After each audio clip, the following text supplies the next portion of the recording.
ठीक है अब्दुल हफीज गांधी जी, आज अमित शाह ने बहुत सारी बातें कही हैं, मैं उन कुछ बातों के साथ आपके पास आ रही हूं। माफियाओं पर एक्शन होता है तो अखिलेश यादव को दर्द होता है।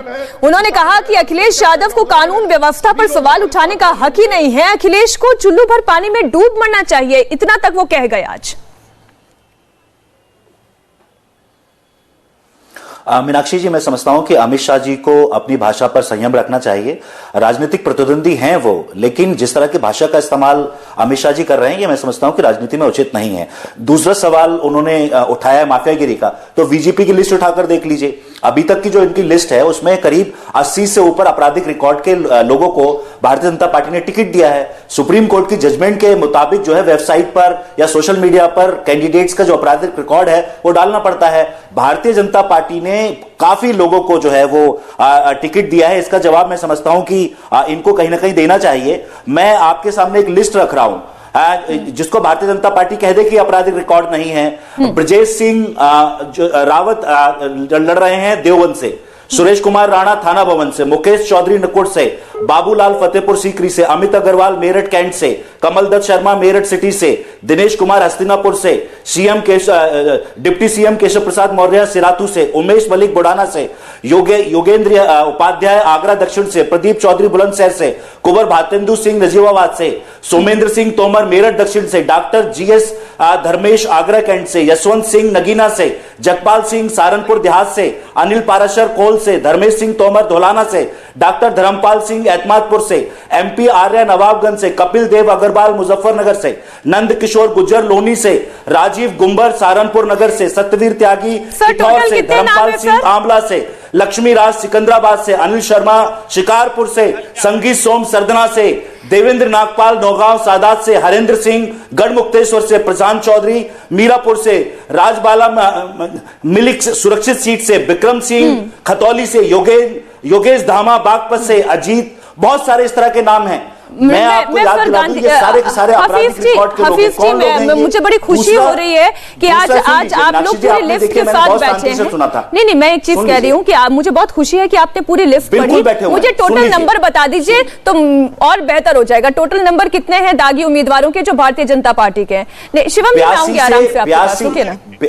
82 लोगों से ज्यादा जो है 82 लोगों से ज्यादा भारतीय जनता पार्टी ने आपराधिक रिकॉर्ड के लोगों को टिकट दिया है। और माननीय मुख्यमंत्री जी पर जो केसेस थे दंगा भड़काने के और बहुत तरह तरह के केसेस थे उन्होंने वापस ले लिए। मैं और 6 जो मंत्री हैं अभी जिनको टिकट हुआ है उन पर आपराधिक रिकॉर्ड है। मैं आपको 2017 में ले चलता हूं।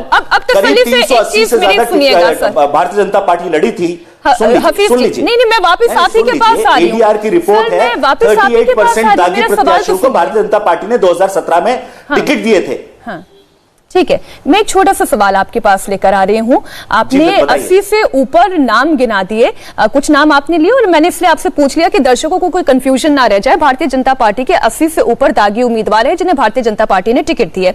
आज मैं समाजवादी पार्टी की भी और बीजेपी की भी दोनों लिस्टें देख रही थी और मुझे ये देखकर इतनी हैरानी हुई कि आज आजम खान ने जब अपना पर्चा भरा है तो जितने केसेस उन पर लगाए गए हैं, अकेले आजम खान सर पर, आप मतलब इसे कतई बुरा मत मानिएगा, लेकिन 4 पन्ने तो केवल केसेस के आजम खान के नाम से ही भर गए सर। 104 केसेस है टोटल, बीजेपी से फिर भी 20 ज्यादा। सारे के सारे पन्ने पिछले 2 साल में भरे हैं। आप जान सकते हैं कि ये 2 साल में पन्ने क्यों भरे गए हैं। जब जमानत मिल जाती थी फिर एक केस लाद दिया, फिर जमानत मिल गई फिर एक केस लाद दिया।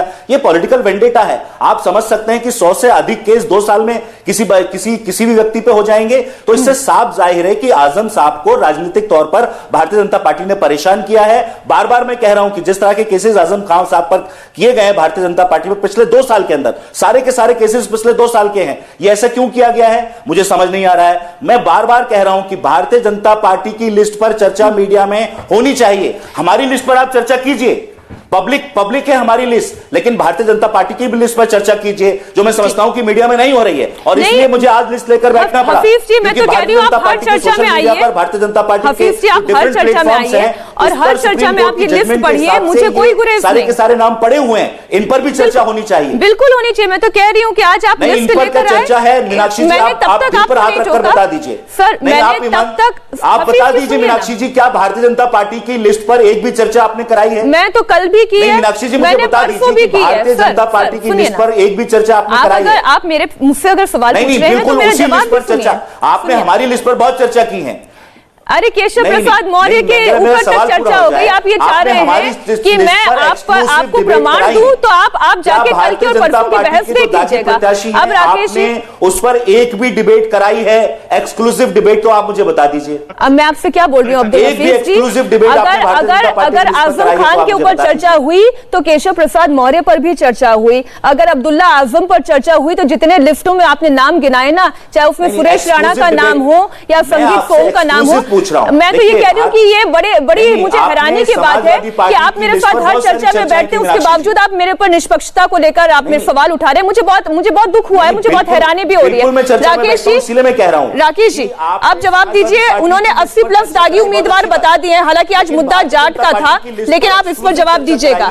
मैं उसमें पार्टिसिपेट करना चाहता हूं। अब सुन लीजिए, अब्दुल हफीज गांधी जी बहुत एक सीजन प्रवक्ता है, सज्जन व्यक्ति हैं। इन लोगों ने जितने भी नाम गिनाए हैं ये भारतीय जनता पार्टी के लिस्ट उठा करके पढ़ने लगे थे, आपराधिक सूची नहीं पढ़ रहे थे। भाजपा के कैंडिडेट्स कौन कौन से हैं ये बताने का काम करते, सीट भी साथ साथ बताते चलते तो कम से कम इंडिया टीवी पर साथ साथ प्रचार होता चलता, बेहतर होता। मैं बहुत निवेदन के साथ आपराधिक रिकॉर्ड है।